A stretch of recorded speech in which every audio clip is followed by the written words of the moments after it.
Good afternoon बच्चों, जय स्वामीनारायण। आज हम साहिर लुधियानवी द्वारा लिखित कविता साथ ही हाथ बढ़ाना पढ़ेंगे। प्रस्तुत गीत में हमें मिलजुल कर रहने और कार्य करने की प्रेरणा देता है। अगर किसी भी कार्य को अकेले करने के बजाय मिलजुल कर किया जाए तो वह काम अत्यंत सरल हो जाता है। बच्चों, इस पर मुझे एक कहानी याद आ रही है। शायद वह कहानी आपने सुनी होगी। एक जंगल में बहुत बड़ा पेड़ था। उस पेड़ पर बहुत सारे कबूतर रहते थे। एक दिन एक शिकारी जंगल में आया। इतने सारे कबूतर देखकर उसने सोचा, वाह, ये तो अनेक कबूतर हैं। जाल बिछाकर उस पर अन्न के दाने बिखेर कर इन सब को पकड़ लेता हूँ। पेड़ पर बैठे कबूतरों में से एक कबूतर की नज़र नीचे बिखरे हुए अन्न के दानों पर पड़ी। उसने सभी कबूतरों से कहा, पेड़ के नीचे अन्न के कितने सारे दाने बिखरे पड़े हैं, आओ सब मिलकर खाते हैं।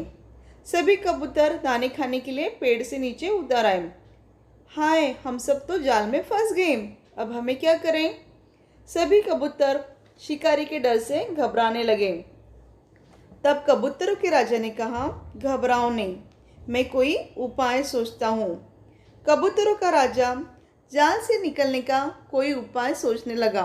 फिर बोला, क्यों ना हम सब एक साथ मिलकर अपनी पूरी ताकत लगाकर अपनी शक्ति से इस जाल को ही लेकर उड़ जाएं।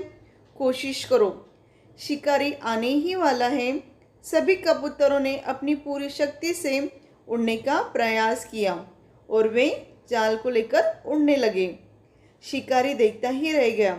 हाय मेरा जाल, ये कबूतर मेरा जाल लेकर उड़ गए। वहीं कुछ दूरी पर एक खेत में कबूतर राजा का मित्र चूहा रहता था। कबूतर नीचे उतर गए और चूहे ने उनका जाल काट दिया। धन्यवाद मित्र, हमने फिर से नया जीवन पा लिया। तो बच्चों, देखा ना आपने, एकता में कितनी शक्ति होती है। मिलकर काम करने से कोई भी काम आसान हो जाता है। तो इस कविता में कवि ने यही बात बताई है, हमें मिलकर काम करना चाहिए। मिलकर काम करने से आसानी होती है, जल्दी हो जाता है, थकावट भी महसूस नहीं होती। मेहनत करने वाले लोग इम्पॉसिबल को पॉसिबल कर देते हैं। परिश्रमी लोगों ने जब भी मिलकर काम किया है, बड़े बड़े पर्वत को लांघ गए हैं और सागर को भी पार कर गए हैं। मेहनत करने वाले लोग फौलादी हैं और उनके सीने में हिम्मत होती है। बस हमें साथ मिलकर काम करने की ज़रूरत है। Hard work is the key of success. अगर आपको सक्सेस चाहिए तो मेहनत करनी होगी। हमें मेहनत से डरना नहीं चाहिए। मेहनत ही हमारा भाग्य है। मेहनत करने वाले लोगों को सुख और दुख एक समान होता है, अर्थात वे एक दूसरे के सुख दुख में साथ निभाते हैं। मेहनत के द्वारा अच्छाई से सच्चाई पा लेते हैं। कवि ने हमें यह बताने या समझाने का प्रयत्न किया, मिलकर काम करने से क्या फ़ायदा होता है। पानी एक एक बूंद मिलकर नदी का रूप धारण कर लेती है। रेत का छोटे छोटे से कण मिलकर बड़ा सा रेगिस्तान बन जाता है।